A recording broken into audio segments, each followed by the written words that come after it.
Bismillahirrahmanirrahim. Nahmaduhu wa nasta'inuhu wa nastaghfiruhu wa na'udzu billahi min shururi anfusina wa sayyiati a'malina may yahdihillahu fala mudilla lahu wa may yudlil fala hadiya lahu.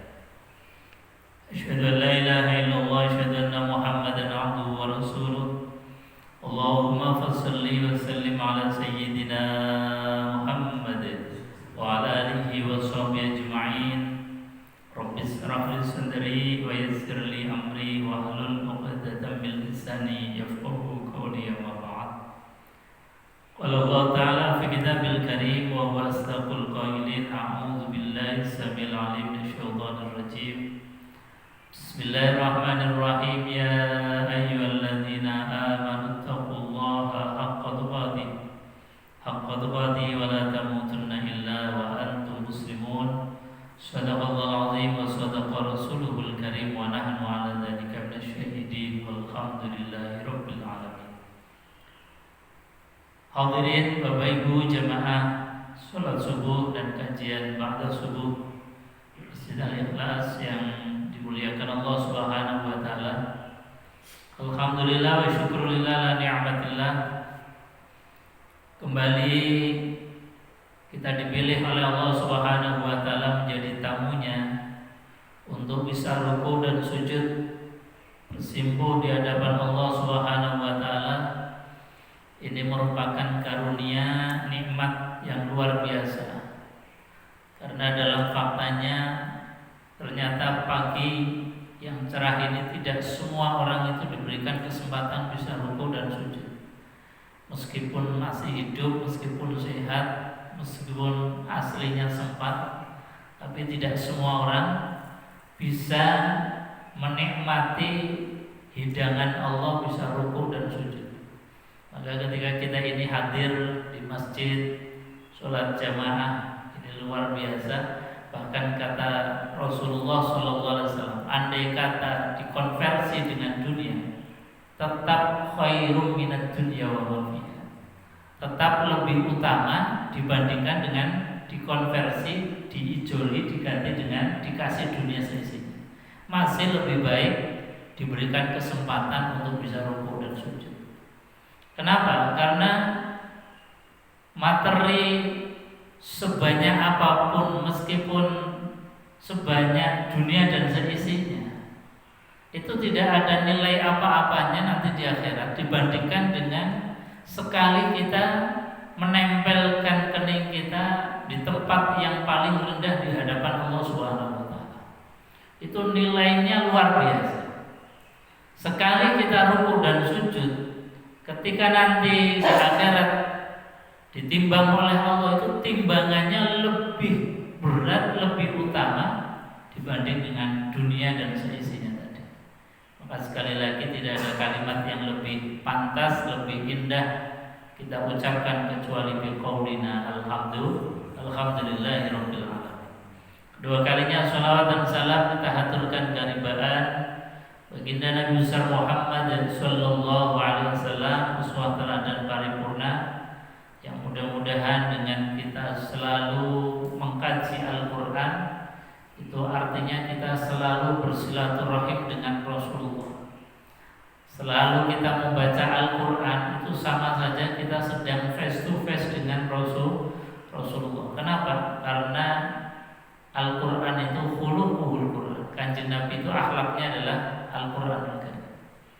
Artinya ketika kita membaca Quran sama saja sedang membaca, mempelajari dan meniru akhlaknya Rasulullah Sallallahu Alaihi Wasallam. Hadirin jemaah yang dimuliakan Allah, kita lanjutkan kajian Al-Quranul Karim masih pada surat Al-Baqarah. Sekarang di ayat yang ke-190.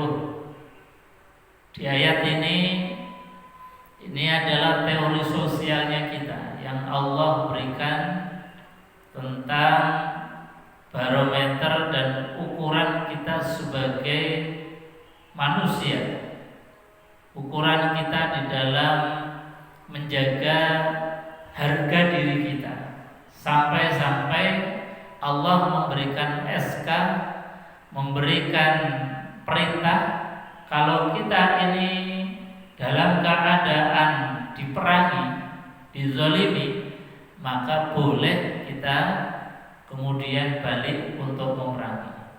Jadi ini langsung SK-nya dari Allah Subhanahu wa taala. Kata Allah, wa qatilu fi sabilillahi alladzina yuqatilunakum wa la ta'tadu. Wa qatilu, dan perangilah olehmu sekalian, fi sabilillah, di jalan Allah Subhanahu wa taala. Jadi sekali lagi, perang, memerangi orang lain, mengangkat senjata itu langsung perintah dari Allah Subhanahu wa taala. Tetapi Allah ngasih syarat-syarat kapan kita ini mengangkat senjata berperang dan kapan kita ini tidak boleh untuk berperang. Kata Allah, angkatlah senjata, peranglah kalian semua, tapi fisabilillah, di jalan Allah Subhanahu wa taala, bukan karena jalan nafsu atau bahkan keserakahan. Enggak boleh.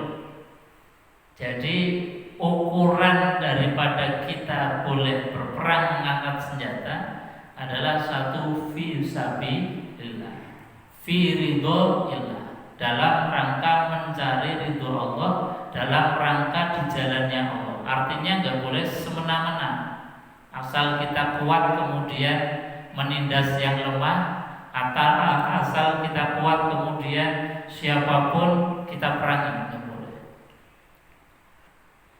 Jadi berjalan atau fisabilillah, berperang di jalan Allah itu alladzina yuqatilunakum, pada orang-orang yang memerangi kalian. Jadi syaratnya kita ini ketika berperang, kalau kita ini diperangi dahulu. Jadi nggak boleh berperang mendahului. Kita nggak boleh mendahului untuk berperang memerangi orang lain atau suatu bangsa, kecuali kita ini diperangi dulu. Jadi dalam Quran itu memang kita ini sifatnya defensif. Jadi nggak boleh mendahului. Ya, contoh yang paling nyata misalnya kita sekarang melihat Iran itu kan kenapa kemudian untuk menjaga harga diri bangsanya? Ya karena diperangi, karena didahului diserang. Maka Iran pun kemudian punya hak untuk membalas. Dan ini kita barangkali kita bisa membaca secara real apa yang dicontohkan oleh Kanjeng Nabi, ya bisa tercermin seperti yang kita lihat di Iran. Iran itu senjatanya yang luar biasa, tapi nggak mau mendahului. Tapi ketika didahului, ya mau nggak mau harus mengangkat senjata. Ya seperti kita bangsa Indonesia, ketika kita sebagai bangsa ini dizolimi, kemudian hak-haknya dirampas, ya boleh kita ini mengangkat senjata. Tapi meskipun kita ini memerangi orang yang memerangi kita, tapi ada syaratnya lagi dari Allah Subhanahu wa taala, wala ta'tadu, tapi jangan berlebihan. Jadi ya secukupnya, artinya kita membalas sebagaimana mereka itu menyerang. Di antara tafsir wala ta'tadu, kata para ulama, itu kalau dalam makna kekinian tidak boleh menggunakan senjata pemusnah massal. Karena kalau pakai senjata pemusnah massal pasti itu berlebihan. Karena dampak korbannya bukan hanya mereka saja, tapi dampaknya itu akan sangat luas. Makanya senjata pemusnah massal ini tidak boleh. Akan dampaknya sangat dahsyat. Bukan hanya mereka, bukan hanya musuhnya saja yang kita tuju, tapi orang-orang yang tidak berdosa pun, perempuan, anak-anak, orang yang sakit dan lain sebagainya akan semuanya terkena dampak. Nah sekali lagi, Islam itu sejatinya dinus salamah, agama yang memerdekakan, agama yang menyelamatkan. Jadi ketika ada ayat-ayat perintah perang itu bukan berarti agama Islam itu agama yang suka berperang, enggak. Hakikatnya berperang itu sebetulnya dalam rangka untuk defensif, untuk menjaga diri. Bukan karena memang dasarnya suka perang gitu. Makanya Allah katakan wala ta'tadu, jangan sampai berlebihan. Makanya dalam fikih perang atau dalam fikih yang menjelaskan tentang bagaimana tata cara perang, itu tidak boleh membunuh perempuan, tidak boleh membunuh anak-anak. Ya yang dibunuh itu ya tentara-tentara yang menyerang kita. Jadi sampai sebegitunya.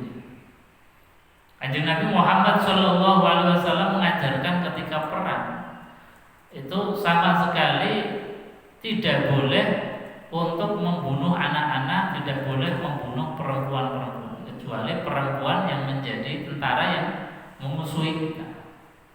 Ini Al-Quran. Jadi sekali lagi bahwasanya standar barometer ukuran dari Al-Quranul Karim, kalau kita ini diperangi, ya wajib untuk mengangkat senjata. Artinya kalau kita ini dizalimi, diperangi, kok tidak mau mengangkat senjata, ini ya salah. Wong dizalimi, diperangi, kok sudah diberikan SK bahkan perintah dari Allah, wa qatilu fi sabilillah, berperanglah kamu di jalan Allah, alladzina yuqatilunakum, yang telah memerangi kalian. Kok kita ini santai-santai koncone perang malah delik misalnya, ini maksiat, berdosa, karena kita tidak menjaga harga diri kita dan harga diri bangsa. Jadi sekali lagi dalam keadaan-keadaan tertentu ini ya wajib kita mengangkat senjata. Misalnya zaman sejarah kita ketika Belanda dan sekutunya itu mau kembali lagi menguasai kita di era setelah kemerdekaan, itu kan kemudian Bung Karno minta fatwa kepada Kiai Haji Hasyim Asy'ari, kemudian muncul resolusi yang namanya resolusi jihad, yang isinya diantaranya adalah orang yang dalam radius 85 km dari datangnya musuh Belanda dan sekutunya, maka wajib untuk mengangkat senjata. Yang di luar zona itu sifatnya adalah fardu kifayah. Ini sampai sebegitu fikihnya, fatwanya detail. Orang yang dalam radius 85 km wajib untuk mengangkat senjata. Makanya dari fatwa itu kemudian arek-arek Surabaya, santri-santri kita, para ulama itu semangat di dalam mengangkat senjata, betul-betul berperang, nggak ada takutnya. Meskipun yang dihadapi itu dengan senjata yang lengkap, sementara kita hanya senjata bambu runcing dan lain sebagainya, tapi tidak menyurutkan daripada semangat berjuang, waqatilu fi sabilillah, berperang di jalan Allah Subhanahu wa taala. Karena kariman aumut syahidan. Kalau hidup ya harus hidup mulia dalam keadaan tidak terjajah atau terusir. Kalaupun meninggal dunia ditakdir oleh Allah, meninggal dunia dalam keadaan syahid. Itu kemuliaan seorang yang beriman, seorang muslim itu harus kariman aumut syahidan. Pilihannya dua. Wa qatiluhum haitsu saqiftumuhum wa akhrijuhum min haitsu akhrajukum. Kata Allah, wa qatiluhum, dan bunuhlah mereka, perangilah mereka, haitsu saqiftumuhum, di mana kalian temui mereka. Jadi kalau sudah psikologinya, situasinya perang itu ya memang harus perang kapanpun dan ketika kita menemui musuh dimanapun. Waqatilu haitsu saqiftumuhum, perangilah, bunuhlah mereka dimanapun. Ini kalau situasinya perang. Tapi jangan ayat ini kemudian dijadikan sebagai alasan di Darussalam, di negara yang damai. Alasan ada orang orang kafir kemudian pakai ayat ini waqatiluhum haitsu thaqiftumuhum. Ya, salah tuh. Karena kafir itu ada dua. Ada kafir yang harbi yang memang memerangi kita. Ada kafir yang zimmi yang mau berdamai dengan kita. Bahkan Kanjeng Nabi Muhammad SAW terhadap kafir zimmi itu beliau pasang badan. Man qatala zimmiyan faqad asani. Ini statementnya Rasulullah. Barang siapa yang membunuh kafir zimmi, kafir yang mau berdamai dengan kita, mau berdampingan hidup dengan kita, yang tidak ada problem dengan kita, kok kita memerangi mereka? Kata Rasulullah, faqad asani, sesungguhnya mereka itu bermaksiat kepada Allah. Jadi sekali lagi, Islam itu betul-betul dinus salam, agama kedamaian, agama keselamatan. Tidak boleh membunuh orang yang tidak punya hak untuk dibunuh. Kecuali kalau orang itu kafir yang harbi, memang menyerang kita, memerangi kita, maka haitsu saqiftumuhum, dimanapun kita temui ya kita perangi. Itu kalau psikologinya dalam psikologi perang. Jadi nggak pilih-pilih kalau sudah suasananya suasana perang. Wa akhrijuhum, dan usirlah mereka min haitsu akhrajukum, dimanapun mereka ketika mengusir kita. Jadi kalau kita ini terusir dulu ya kita wajib untuk mengusir mereka karena bukan haknya dia. Ini sekali lagi bahwa ukuran-ukuran teori-teori sosial dalam Quran khususnya dalam keadaan yang terpaksa tadi. Kalau kita terusir dari kampung halamannya, ya wajib kita mengangkat senjata untuk mengusir mereka. Kalau kita diperangi, ya wajib kita untuk memerangi mereka.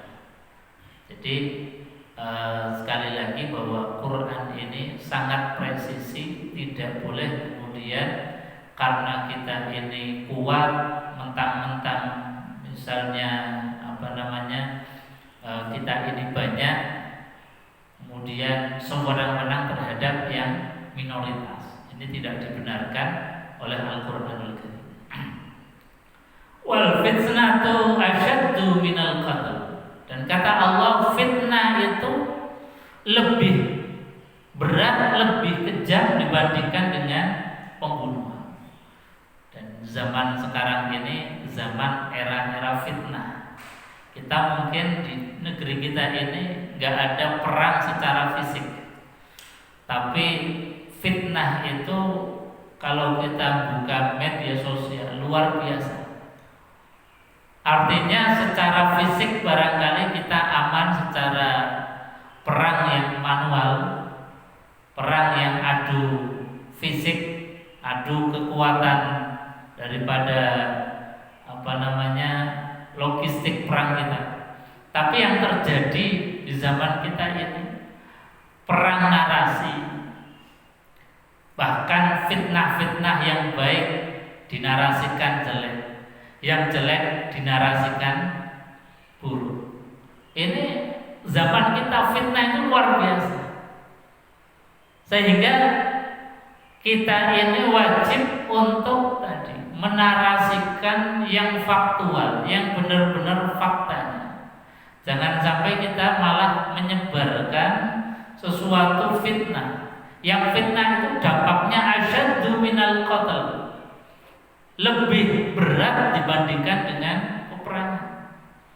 Karena efek dominonya itu luar biasa. Arab Spring misalnya, itu kan diawali dengan adanya fitnah.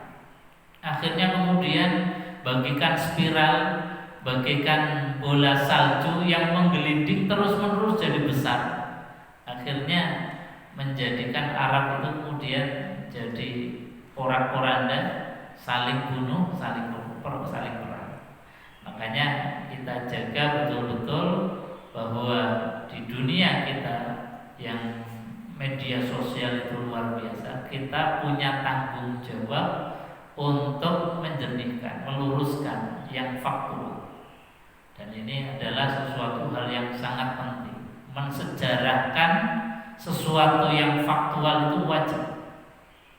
Jadi mensejarahkan atau menjelaskan fakta-fakta sejarah itu secara nyata, by data, adalah sesuatu hal yang wajib. Makanya perintahnya Al-Qur'anul Karim itu inna nahnu nuhyil mauta wa naktubu ma qaddamu wa atharuhum wa kulla syai'in ahsaynahu fi imamin mubin. Kata Allah, inna naktubu ma qaddamu wa atharuhum. Kami ini mencatat, mensejarahkan apa yang menjadi perilaku kalian. Semua aku catat dengan rapi. Naktubu ma qaddamu wa atharuhum. Bekas-bekasnya kalian, ucapannya, perbuatannya, tak tulis dengan rapi. Artinya apa? Allah ini mengajarkan kepada kita, apapun yang menjadi perbuatan kita itu harus tercatat, terdokumentasikan dengan baik. Karena apa? Kalau sejarah tidak terdokumentasi, akan kemudian di belakang hari sejarah itu dibuat sesuai dengan kesukaannya masing-masing. Dan ini bahaya sekali. Kalau sejarah itu dibelak-belokkan sesuai dengan kepentingannya, ini sangat-sangat berbahaya sekali. Dan alhamdulillah kita ini bangsa yang masih bisa menjaga kesejarahan dengan baik. Situs-situs kita jaga. Misalnya kayak situs Borobudur, meskipun barangkali menurut sejarah itu bukan dari bagian sejarah kita dalam segi akidah, tapi kita masih nguri-nguri kita jaga karena situs itu menjadi penting. Makanya ketika situs-situs bersejarah, khususnya sejarah Islam di Arab Saudi, mau dihilangkan, termasuk makamnya Rasulullah SAW, ulama-ulama kita punya peran andil besar untuk menjaga situs bersejarah, termasuk makamnya Rasulullah SAW, dengan Komite Hijaz yang kemudian menjadi embrio dari organisasi Nahdlatul Ulama, itu mengirim pesan ke pemerintah Arab Saudi agar situs-situs bersejarah itu jangan sampai dihilangkan, termasuk situs makamnya Rasulullah SAW. Karena menjadi penting. Wong Gusti Allah saja naktubu ma qaddamu wa atharuhum. Bahkan wa kullu syai'in ahsaynahu fi imamin mubin. Semuanya itu kemudian didokumentasikan oleh Allah dan ditempatkan fi imamin mubin, di tempat yang tidak bisa diolah-olah. Tidak bisa kemudian sejarah itu ditulis atau sesuaikan dengan kepentingan kita, tidak bisa. Karena sejarahnya kita sudah dicatat dan terdokumentasikan dengan rapi, ditempatkan fi imamim mubin, di tempat yang sangat aman. Imamim mubin itu artinya tempat yang sangat aman sehingga tidak bisa direkayasa lagi. Makanya sekali lagi, kalau sejarah itu sudah mulai direkayasa, itu akan muncul fitnah-fitnah. Fitnah-fitnah itu pasti akan muncul, dan ini adalah embrio perpecahan. Maka sekali lagi, di antara kepentingan kita ini mencatat sejarah dan juga membuat sejarah yang baik, mencatat sejarah yang baik, itu adalah perintah dari Allah dalam rangka menjaga sebuah peradaban. Makanya Rasulullah SAW itu ketika beliau menyampaikan pertama kali, mengikrarkan bahwasanya saya ini adalah nabi dan utusan Allah, itu kan yang disoal pertama kali kesejarahan, aspek kesejarahannya Rasulullah SAW. Kata orang Yahudi, itu ada orang Arab ngaku jadi nabi, itu keturunan sopo. Karena dalam konstitusi kitab-kitab samawi, kitab Zabur, Taurat dan Injil, nabi itu zurriyatan ba'duha min ba'd. Nabi itu pasti keturunan dari nabi-nabi sebelumnya. Menurut orang Yahudi itu orang Arab ada yang ngaku jadi nabi, keturunannya sopo. Makanya kemudian Allah langsung yang turun tangan menjelaskan tentang aspek kesejarahannya Rasulullah SAW, bahwa memang Nabi Muhammad SAW ngaku nabi ya karena keturunannya dari Nabiullah Ibrahim alaihissalam. Wa ja'alna inna awwala baitin wudi'a lin-nasi alladzi bi Bakkah mubarakan wa hudan lil alamin fihi ayatun bayyinatun maqam Ibrahim. Kata Allah, Muhammad ya keturunan Nabi, keturunan Nabiullah Ibrahim, keturunan Nabiullah Ismail, keturunannya Nabiullah Ibrahim. Karena Ibrahim pernah hijrah ke Mekah dan meninggalkan zuriyah anak keturunannya itu di sana, yang namanya Nabiullah Ismail. Kemudian Nabiullah Ismail itu beranak pinak sampai dengan baginda Rasulullah SAW. Bukti Ibrahim pernah di Mekah apa? Ada makom Ibrahim di sana. Ada situs Ka'bah, yang di samping Ka'bah ada Hijr Ismail, yang di situ juga ada makom Ibrahim, yang di situ juga ada situs namanya Safa dan Marwah yang kita lakukan untuk ibadah sa'i. Jadi mas'a antara Safa dan Marwah itu situs-situs yang mensejarahkan dan bukti yang sangat konkret jelas bahwasanya Nabiullah Muhammad SAW adalah min zurriyyati Ibrahim alaihissalam. Jadi sekali lagi sejarah ini kalau dibelak-belokkan akan jadi bahaya. Makanya ketika tadi Nabiullah Muhammad itu disoal, ana wong Arab kok ngaku dadi nabi keturunan sapa? Langsung dijawab oleh Allah Subhanahu wa taala. Bahwasanya Muhammad ya masih keturunannya Nabiullah Ismail, berarti juga masih keturunannya Nabiullah Ibrahim alaihissalam. Ketika Nabi Muhammad mengaku diri sebagai nabi dan rasul dan memang diangkat jadi nabi dan rasul, artinya sah secara konstitusi kitab-kitab samawi, kitab Zabur, Taurat dan Injil. Nah, makanya ini sekali lagi sejarah itu sangat penting.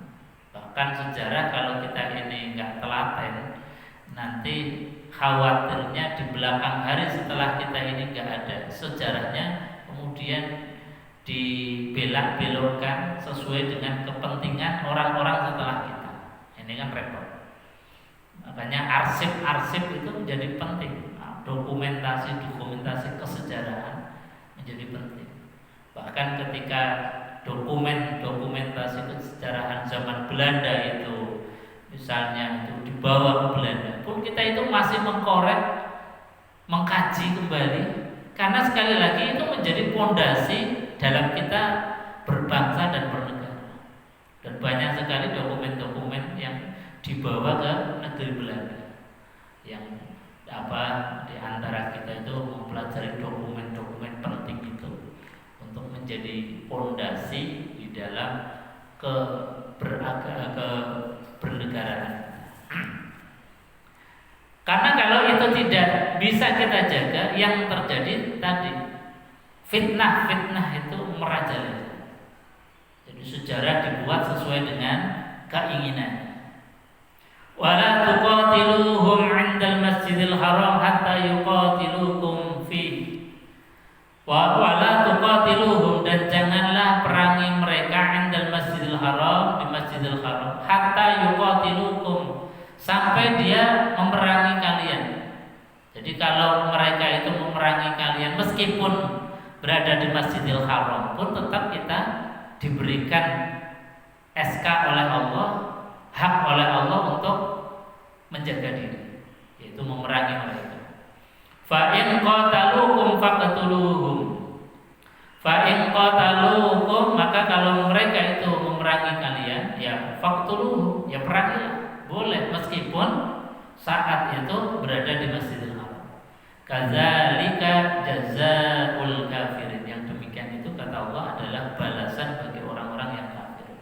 Jadi enggak ada ampun bagi orang yang menzolimi, mengusir kita, memerangi kita. Ya kita wajib untuk mengangkat senjata.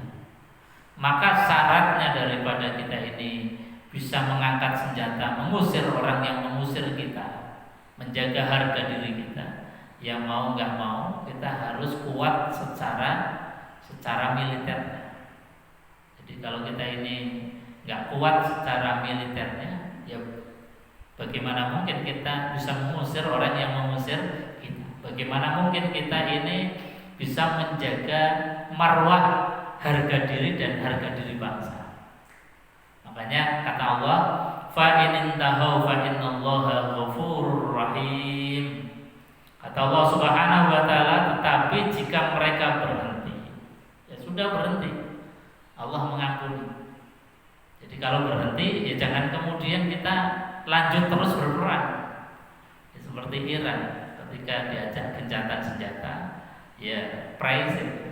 Tapi kalau dimulai lagi, ya tetap membalas dengan balasan yang setimpal. Jadi sekali lagi, Islam itu bukan agama yang senang perang, tapi ketika diperangi jangan sampai mundur. Kita mempunyai alutsista bukan untuk perang, tapi untuk menjaga. Wa qatiluhum hatta la takuna fitnatun wa yakuna ad-dinu lillah. Ini menjadi penting. Kata Allah, wa qatiluhum, dan perangilah mereka hatta la takuna fitnah, sampai tidak ada lagi fitnah-fitnah. Tidak ada lagi serangan-serangan. Tidak ada lagi pengusiran-pengusiran. Dan ayat ini sebetulnya kan mendorong kita. Kita disuruh untuk kuat. Kuat secara mental. Sebab kalau kita punya alutsista yang hebat tapi mentalnya mental tempe, nggak berani, ya tetap aja kalah. Jadi yang dibangun dulu itu mentality kita. Setelah mentalitas kita ini baru membangun alutsista kita.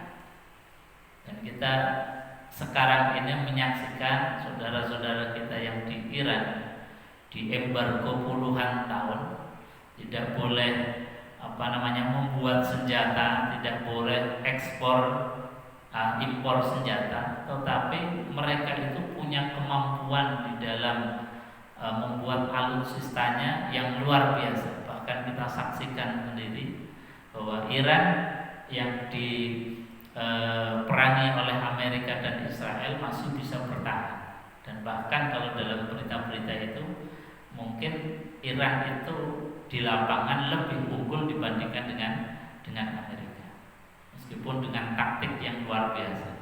Maka sekali lagi ayat ini, wa qatiluhum hatta la takuna fitnatu wa yakuna ad-dinu lillah, ini lebih mendorong kepada kita ini wajib untuk belajar dalam rangka menjaga harkat martabat daripada bangsa. Karena apa?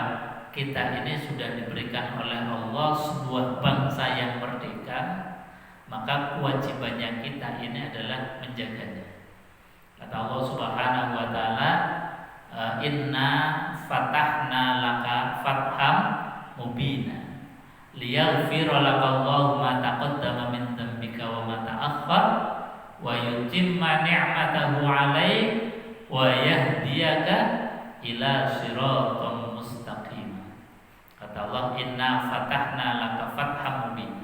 Kalau konteksnya kita Indonesia, ini seolah-olah Allah ingin mengatakan sesungguhnya kami telah memberikan kepada kalian fatham mubina, kemerdekaan yang nyata. Tanggal 17 Agustus 1940. Meskipun secara tekstualnya ayat ini turun ketika Fathu Mekah.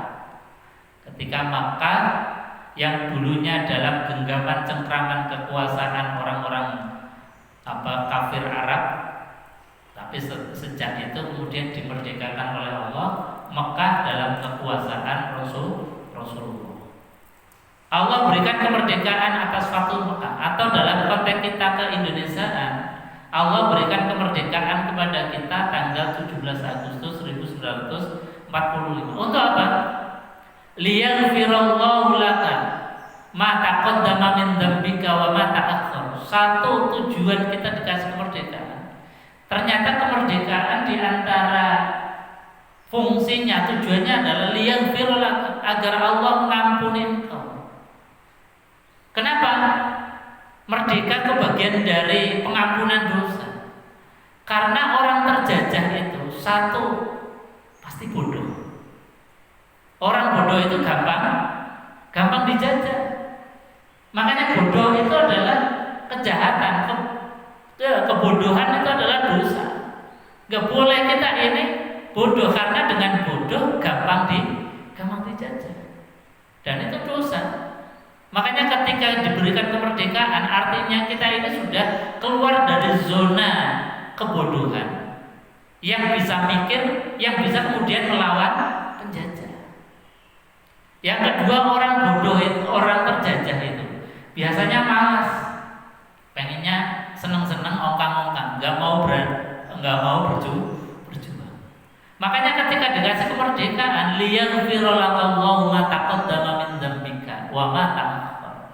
Jadi Allah itu dengan kita kasih kemerdekaan, itu dosa yang lalu maupun dosa yang akan datang diampuni oleh Allah.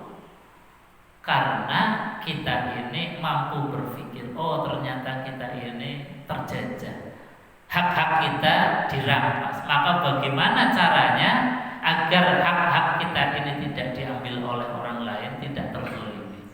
Itu namanya kita berpikir menggunakan akal pikiran. Jadi sekali lagi, kebodohan nggak mau belajar itu ya dosa. Makanya liyaghfirullahu ma taqaddama min dzambika wa ma ta'akhkhar. Kemudian merdeka itu tujuannya apa? Kata Allah Subhanahu wa taala, wa yutimma ni'matahu 'alaik. Allah menyempurnakan nikmat kita itu dengan merdeka. Sehebat-hebatnya orang, sekaya-kayanya orang, kalau kemerdekaannya itu direnggut. Misalnya kita kemerdekaannya direnggut, masuk ke LP misalnya, na'udzubillah. Itu kan kebebasan kemerdekaan kita terenggut. Lah apa artinya kita punya uang banyak kalau kebebasan kita ini dirampas? Kita ini punya uang banyak, bisa beli apa saja, tapi kemerdekaan kita terampas karena kesehatan kita. Mau beli sate bisa, tapi nggak berani makan. Itu kan namanya orang yang terampas kemerdekaan. Makanya kalau kita ini merdeka, mau makan apa saja bisa. Itu syukur yang luar biasa, nikmat yang luar biasa. Kita nggak ada problem mau milih beli makanan apa saja. Bahkan kita tengkleng yo makan sate yo itu ya. Itu sudah nikmat yang luar biasa. Kemerdekaan terhadap makan minum kita. Dan itu sekali lagi adalah penyempurna daripada nikmat. Makanya seperti tadi, apalah artinya kita punya uang banyak kalau kita ini nggak merdeka. Dari merdeka kesehatan saja tadi, bisa beli sate tapi nggak berani makan, bisa beli tongseng tapi nggak berani makan. Bahkan makan nasi saja katanya jangan banyak-banyak, nanti gulanya nah ini kan nggak sempurna nikmat kita. Jadi sekali lagi ketika kita ini diberikan kemerdekaan oleh Allah, ya Allah nikmatnya luar biasa. Itu kesempurnaan nikmat, termasuk kebebasan kemerdekaan kita dalam hal bebas. Kita bebas mau kemana saja bisa. Itu dalam bahasanya Quran, wa yutimma ni'matahu 'alaihi. Bahkan kata Allah, tujuan daripada kita diberikan kemerdekaan adalah wa yahdiyaka shiratan mustaqim. Agar Allah dengan merdeka itu Allah memberikan petunjuk. Karena dengan merdeka kita ngaji seperti ini, ya enggak masalah, enggak takut dirudal, enggak takut diserang orang, kan santai-santai aja. Tapi ketika kita ini merdeka, disuruh ngaji aja enggak mau, khawatirnya kemudian nikmatnya diambil lagi oleh Allah. Ketika kita ini diberikan nikmat oleh Allah, kok enggak mau mensyukuri, itu Itu rumus pastinya Quran, la in syakartum la azidannakum wa la in kafartum inna azabi lasyadid. Itu sudah rumus pasti. Kalau kita diberikan nikmat, matur syukur ya Allah, terima kasih, alhamdulillah. Buktinya kita rukuk dan sujud, buktinya kita masih mau belajar menggunakan akal, logika, pikiran kita untuk mengkaji semua ayat-ayatnya Allah, baik kauniyah maupun yang kauliyah, baik yang Quran maupun ayat yang terhampar di alam semesta ini kita pelajari. Maka itu bagian dari rasa syukur kita kepada Allah. Sekali lagi bahwa kalau kita tidak bisa mensejarahkan dengan baik perjalanan hidup kita, perjalanan bangsa kita, maka yang muncul di belakang hari adalah fitnah. Padahal fitnah itu asyaddu minal qatl, lebih berbahaya dan dampaknya lebih dahsyat dibandingkan dengan peperangan itu sendiri. Maka sekali lagi, ketika kita diberikan oleh Allah kedamaian, ketenangan, ketentraman, jaga kedamaian itu dengan baik agar anak cucu kita, zuriat kita tetap bisa menikmati kemerdekaan. Mudah-mudahan ada manfaatnya. Mungkin sebelum ditutup barangkali ada yang mau ditambahkan atau ditanyakan, monggo silakan kalau ada. Kalau tidak ada, kita tutup dengan doa kafaratul majelis bersama-sama. Bismillahirrahmanirrahim. Subhanakallahumma wa bihamdika asyhadu an la ilaha illa anta astaghfiruka wa atubu ilaik. Assalamualaikum